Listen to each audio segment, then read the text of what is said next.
Good afternoon.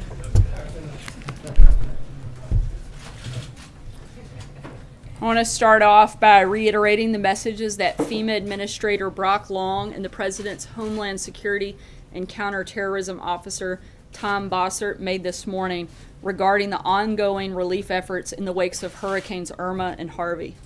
Life-sustaining operations are still underway, and we encourage everyone in the designated areas in Florida, Puerto Rico, and the U.S. Virgin Islands to register online at www.disasterassistance.gov. That's the quickest way to register for federal assistance. As I said yesterday, the President was pleased that members on all sides of the aisle came together last week under his leadership to deliver critical relief to those affected by the storms, and he has continued that spirit of bipartisanship and unity this week. Last night, he hosted Republican and Democrat senators to discuss advancing the administration's legislative priorities, particularly the importance of delivering tax cuts and reform for the middle class. Today, in addition to important meetings with Republican and Democrat House members and Senator Tim Scott, the President will also host Senator Schumer and Congresswoman Pelosi this evening for a bipartisan discussion on the upcoming legislative agenda with a focus on tax reform. Historic tax reform is one of the most significant ways that we will jumpstart our economy, creating jobs and raising wages for all Americans. The President and his team will continue to engage with all members of Congress who are willing to work with us to deliver this critical relief for the American people. Finally, on a slightly lighter note, I'd like to announce that Frank from Falls Church, Virginia, whose letter I read last month offering his services to mow the White House lawn, will be here on Friday. He'll work with the groundskeeping crew here at the White House and will help cut the grass in the Rose Garden. The President is committed to keeping the American dream alive for kids like Frank, and we're all looking forward to having him here. And with that, I'll take your questions. John. A couple of questions, if I could, Sarah. First of all, can you give us a readout of the meeting that the President had with Senator Scott this morning? Sure. This was a very productive meeting that the President and the Senator both wanted to have something to discuss potential solutions moving forward to bring the country together, a focus on unity, also talking and touching on some of the priorities for the legislative agenda moving into the fall. Did Senator Scott express his displeasure at all with the President's initial reaction to Charlottesville? Not at all. They talked about it pretty in depth, but the focus was primarily on solutions moving forward, and that was what both people came to the meeting wanting to discuss, is what we can do to bring people together, not talk about divisions within the country. Second question, following the meeting that he had with the President last night, West Virginia Senator Joe Manchin said in his perfect world you'd get 30 Democratic senators and 30 Republican senators agreeing on a plan for tax reform. Does the President believe he could get 30 Democratic senators and still stick to his principles for tax reform? I think America hopes he can. I think for the sake of most Americans, the goal is I would actually set the sights much higher, and that you have every member of the Senate come together to help pass massive tax cuts and bring tax reform to this country. Yeah, thank you. Two questions if I can. The President's dinner tonight was Schumer and Pelosi. They seem to be getting close. But in the past, the President has called Chuck Schumer a clown, Pelosi a loser, but now he seems to recognize that he needs them.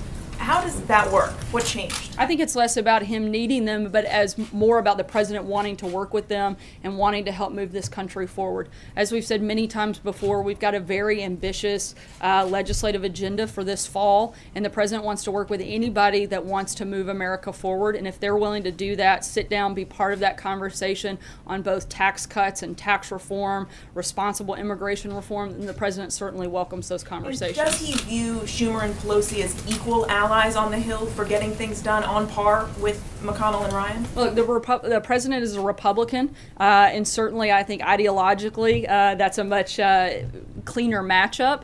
But if these people and these individuals, whether they're Democrats or Republicans, want to come together to push the President's agenda and the agenda that clearly the American people want to see, or they wouldn't have elected Donald Trump, then we're certainly happy to have that conversation and move that ball forward. No. I know the President came out for Graham Cassidy today, but a lot of people believe that may not come to pass.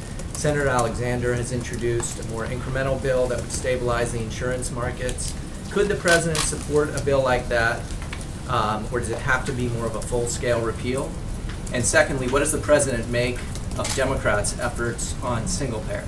I think that the president, as well as the majority of the country, knows that the single-payer system that the Democrats are proposing is a horrible idea. I can't think of anything worse than having government be more involved in your health care instead of less involved. The president's focused on looking at ways where government gets out of the way, people have more control over their own health care, and looking at ways to, again, fully repeal and replace would certainly be a priority, but we want to move the system forward and make sure that we're in a place that's actually sustainable and that we have a healthcare system that works, that people who are under that healthcare system actually have a say in. But could he sign something that's not a full-scale repeal? Obviously, I'm not just saying single-payer, but something along the lines of what We'd have to see the Senator specific Alexander... pieces of that legislation before we were going to weigh in on a hypothetical bill.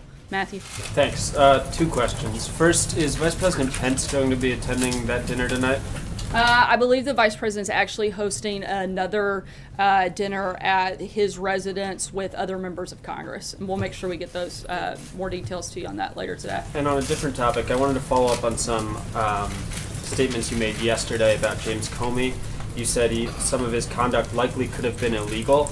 I was wondering what specifically you were referring to there, because the one thing you pointed out was those memos that were given to the Times, but those didn't contain any classified information and were handed over once he was a private citizen. Yeah, the memos that Comey leaked were created on an FBI computer while he was the director. He claims they were private property, but they clearly follow the protocol of an official FBI document. Leaking FBI memos on a sensitive case, regardless of classification, violates federal laws, including the Privacy Act, standard FBI employment agreement, and non-disclosure agreement all personnel must sign. I think that's pretty clean and clear that would be a violation. So what do you want to see happen? That's not up to me to decide. I'm certainly not an attorney, but I think that the facts of the case are very clear. And just following up on that a bit, so you're not saying that the Justice Department should look into this, but you do believe that Comey did, that his act of leaking those memos was illegal? The Department of Justice has to look into any allegations of whether or not something's illegal or not. That's not up to me to decide. What I've said and what I'm talking about are facts. James Comey, leaking of information, questionable statements under oath, politicizing an investigation, those are real reasons for why he was fired, and the president's decision was 100% right, which we've said multiple times over and over, and in fact, I think the more and more we learn, the more and more that's been vindicated. Okay, and just on another topic, do you have any details on where the president will be going tomorrow in Florida? Any details on that trip? He will be in the Naples and Fort Myers area, and as soon as those final details about specific stops are locked in, we'll certainly keep you guys posted. Sarah? Two questions, if you don't mind. The first one, after meeting with Senator Scott, has the president's mind changed at all about that initial statement? Should he have been more forceful? And will he sign this bipartisan resolution condemning the violence in Charlottesville as well as hate groups like the KKK and neo-Nazis? The president was clear in his initial statement that he condemned hatred, bigotry, racism of all forms. He continues to stick to that message. He's been very consistent in that fact.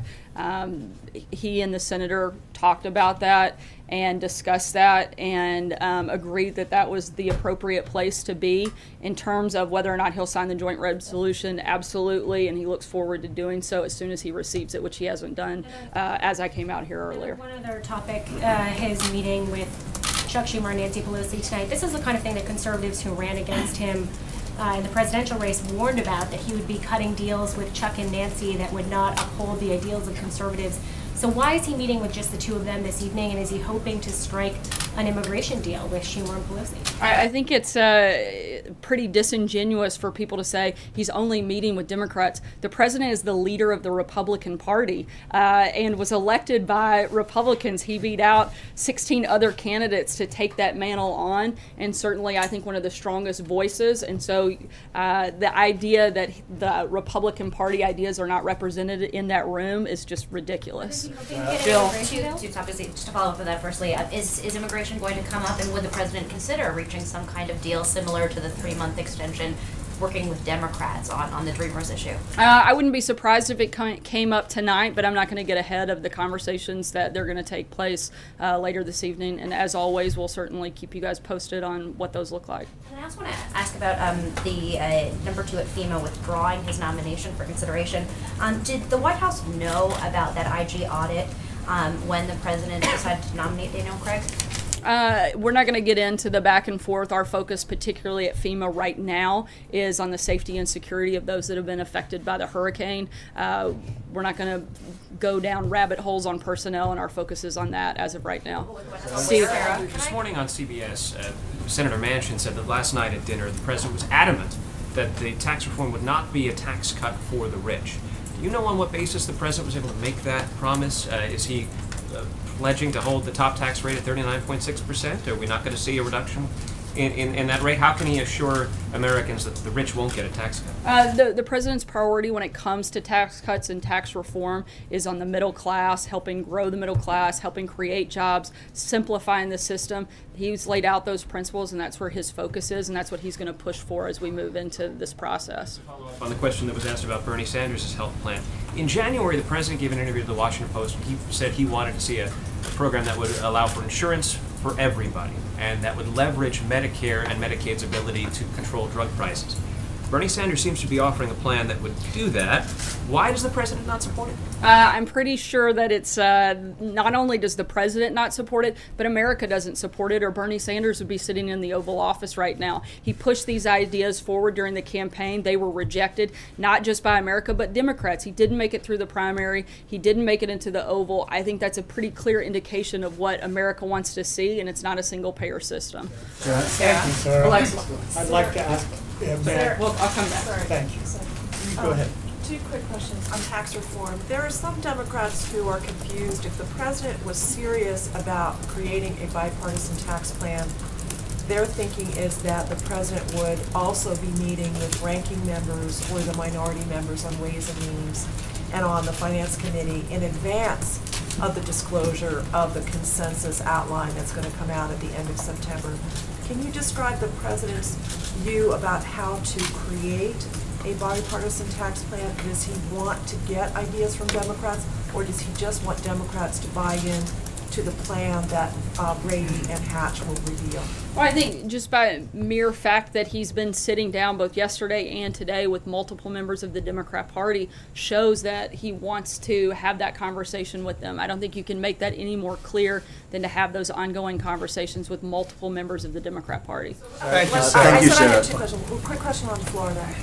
How soon will the federal government be able to estimate with any kind of precision what kind of additional aid might be necessary to address the destruction in Florida in terms of what Congress may be presented with by the end of the month? We're still in the recovery efforts right now, and until we get a little bit further into the process, it would be premature to put those estimates out there, particularly with precision. I would imagine that takes us a good bit more time, and once we have those numbers, we'll let you know. Thank you, Sarah. I'd like to ask, the United States is spearheading a meeting at the UN on Monday on UN reform. Could you give me some specifics on what the United States hopes to accomplish in that meeting? I'm not going to get ahead of the meetings that are going to take place, but I can tell you that on Friday, General McMaster and Ambassador Haley will be here at the briefing to talk in more detail about the UN General Assembly events and meetings that will take place next week. John Decker. Thanks a lot, Sarah. 2 questions on 2 different subjects. Just to follow up to the president's meeting that he had with Senator Scott this morning. After the president's response to that white supremacist rally in Charlottesville, Senator Scott said that President Trump's moral authority was compromised. In terms of the conversation that they had, does the president understand what troubled Senator Scott in regards to his response? They had a very open and honest conversation and committed to continuing those conversations and making sure that today was just the first step of many of those meetings where I think that'll be an ongoing process and ongoing conversation that they have. And then on tax reform, with the meeting that's taking place this evening with Democratic leaders from Congress, what has been the reaction that you've seen from the supporters that were on board the sort of the Trump bandwagon from the start, this new tack that the president is taking in reaching out to Democrats? This was something that the president talked about on the campaign trail, of being a good deal maker and being able to sit down with members of both sides and be able to bring a deal and bring good legislation for the American people. This isn't new, and people listened and heard the president and certainly supported him, and that's why he's here today. John Gizzi. Yeah. Thank you, Sarah. Two different questions on two subjects. First, your earlier remarks about the nature of repeal and replace legislation would seem to rule out the White House support for a flat-out repeal, which is favored by many Republican House members. Are you ruling out or discouraging a flat-out repeal measure first? We haven't ruled out anything that helps move this process forward. We're grateful for the efforts that are continuing in Congress, and we hope that they do what they campaigned on and what they promised the American people they would do, and that's not just repeal, but it's also replace. I think both of those parts are very important moving forward. The other thing is, the president recently appointed 42 new U.S. attorneys, and it's been reported fairly widely that only one of them was a woman, the U.S. Attorney for the District of Columbia. Joyce Vance, former Democratic-appointed U.S. Attorney in Alabama, called this, and I quote, a slap in the face, unquote. What is the reaction of the White House to that comment on this wave of appointment of U.S. attorneys? I think that the president has certainly surrounded himself with a lot of strong women in various positions, including myself in a pretty high position and senior position in the administration, as well as Hope Hicks, Kellyanne Conway, a number of others. He's continuing to add women to his staff at senior levels every single day, and I think that's a very positive step forward, considering particularly on the communication side, it's the first time in history that's happened. Trey. Thanks, Sarah. It was reported today that Mike Flynn Jr. is the subject of a federal investigation into election meddling. Is the president concerned that someone who served on his transition team is now the subject of a federal investigation? I haven't had a conversation with him about that, but I'd refer you to outside counsel on. Follow up on a comment that Hillary Clinton made this morning. She said that she wished President Trump was the president for all Americans. Do you have any reaction to this characterization of the president's role in the White House? I think that type of misunderstanding of who this president is, and frankly a misunderstanding of what he's been doing, is exactly one of the reasons that Hillary Clinton is not the president and is instead pushing a book with a lot of false narratives and a lot of, I think, false accusations and placing blame on a lot of other people instead of accepting it herself. Philip. Thank you, Sarah. A little over a week ago, the Canada, U.S., and Mexico has closed out the second round of negotiations on NAFTA. Next round in 10 days in Ottawa. Has the president been briefed on the second round? Is he happy with the result, if he was briefed? And is he still considering canceling the entire agreement? Those negotiations are still ongoing, and a final decision hasn't been made, and they're going to continue to push forward to make sure that the best deal possible for Americans and American workers happens. Sarah. Hallie. Hey, Sarah, two questions. Number one, when was the last time the president spoke with Mike Flynn? I'm not sure. I'm not aware of any conversation that's taken place in quite a long time. So. And I also want to ask about tonight's dinner. Why not also invite Mitch McConnell and Paul Ryan? Look, you've got the leader of the Republican Party sitting at the table. This is the president's opportunity to have a very open and honest conversation with members of the Senate, and I think anybody that tries to distort it into something other than that is just misunderstanding what the purpose is. Just clarify, because I don't want to get it wrong either. Are you saying that if Mitch McConnell and Paul Ryan were there, then that conversation would be distorted? And No, not that's not what I'm saying at all. I'm saying that if anybody thinks that the Republican viewpoint isn't being represented, is completely misunderstanding that the president is the leader of the Republican Party. So is the president negotiating on behalf of the Republican leadership on the Hill in this meeting? Or The is president's negotiating on behalf of the American people, exactly what he was elected to do. And the idea that you guys keep trying to distort this into a bad thing is, I think, exactly why this president was elected. They were sick and tired of business as usual. They wanted somebody who would break up the status quo, that would bring people from both sides of the table together to have conversations. This president's done more for bipartisanship in the last 8 days than Obama did in 8 years. Sarah, I want to go to the Tim Scott meeting. What other topics were on the table with the president beyond Charlottesville and Tim Scott? They talked about tax reform. They talked about moving to looking at different ways to bring the country together, and about continuing ongoing conversations, making sure that they stayed in constant contact with one another and having a pretty open and regular conversation. Conversations about HBCUs in this meeting, and also HBCUs were not discussed in the meeting today. And sources saying that there was a conversation about a request from Black Republicans to have a high-ranking Black Republican within this administration who knows issues and understands how Washington up and down Pennsylvania Avenue works. Was that a conversation in this meeting? There's certainly conversations about adding additional personnel that can tap into the African American community. That did come up, yes. So where did that go? What did the president say about that? A commitment to absolutely work with Senator Scott to look to do exactly that, and for the two of them to continue to have those conversations, for his viewpoints to continue to be expressed directly to the president. Did they speak of certain issues or certain people as it related to that topic about bringing new... Specific people didn't come up. Blake? Thank you. Let me bring you back to taxes and a couple questions there. The president campaigned on a corporate tax rate of 15%. However, Steve Mnuchin yesterday said, I don't know if we will be able to achieve that given the budget issues. You were asked about Mr. Mnuchin's comments. You said the president is prepared to push for as low a rate as we can get. However, Mick Mulvaney said today that he had spoken to the president, and the president was adamant about a 15% rate. So is the official position from the administration that a 15% rate needs to happen, or that all of this is subject to negotiation? The 15% has been the goal. It's always been the goal. We're going to continue pushing for that. That certainly hasn't changed.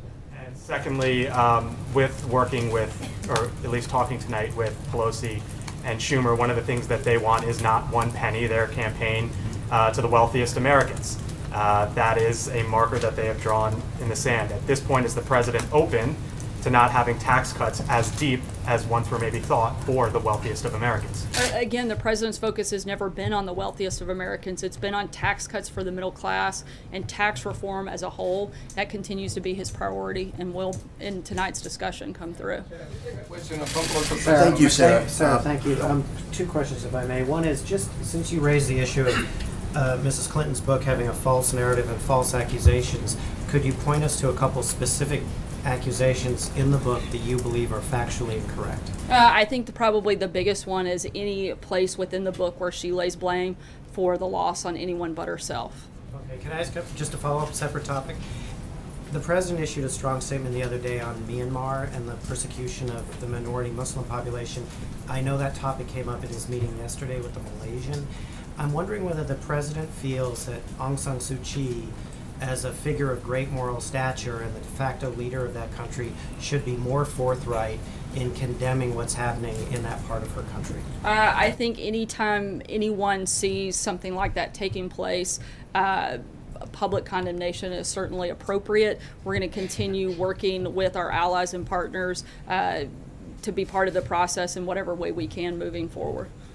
David? Sarah. Yes, you mentioned a couple times today, you sort of emphasized diversity in the West Wing, and you talked about the president being very clear after Charlottesville and denouncing all hate. I just wanted to read a comment from an influential African-American sportscaster from ESPN yesterday who said, Donald Trump is a white supremacist who has largely surrounded himself with other white supremacists. His rise is a direct result of white supremacy, period. He's unqualified and fit to be president. Why do you think, do you have a reaction to that, and is the president aware of that comment? And I'm not sure if he's aware, but I think that's one of the more outrageous comments that anyone could make, and certainly something that I think is a fireable offense by ESPN. If the president was so clear, as you said, why do you think influential African American figures are saying things like I'm this. not going to speak for that individual, but I know that the president has met again with people like Senator Scott, who are highly respected leaders in the African American community. He's committed to working with them to bring the country together. I think that's where we need to be focused, not on outrageous statements like that one. Will the president continue to do outreach? Thanks. Thank you, Sarah. You said before that the president has done more for bipartisanship in the last 8 days than President Obama did in 8 years. Are you basing that off of meetings that he's held with Democrats here at the White House? I'm basing that on the fact that he's actually willing to sit down with members of the opposite party, something that President Obama rarely did, and certainly didn't listen to members of the opposite party. I can't think of a single time where he made a deal with anybody from the opposite side of the, from anybody beyond the Democrat Party. And again, this president is committed to doing that. He hasn't just done it once, but he's continuing to do that as we move into one of the most ambitious legislative agendas that we've had in a long time, and we're committed to working with Democrats. He's both stated that publicly and in these meetings that he's going to continue to have. You're saying that... Sarah, thank you. Does the president believe it was a mistake not to have invested more time and energy in the Schumer-Pelosi relationship at an earlier stage in his term? I don't think so. I think that right now we're at a critical time where we have some big things on the agenda: tax reform, responsible immigration reform. He's committed to working, again, with both Republicans and Democrats to push those through, and hopes that they'll come on board to do that. Thanks so much, guys. The president will be having an event here just momentarily. We will make America great again.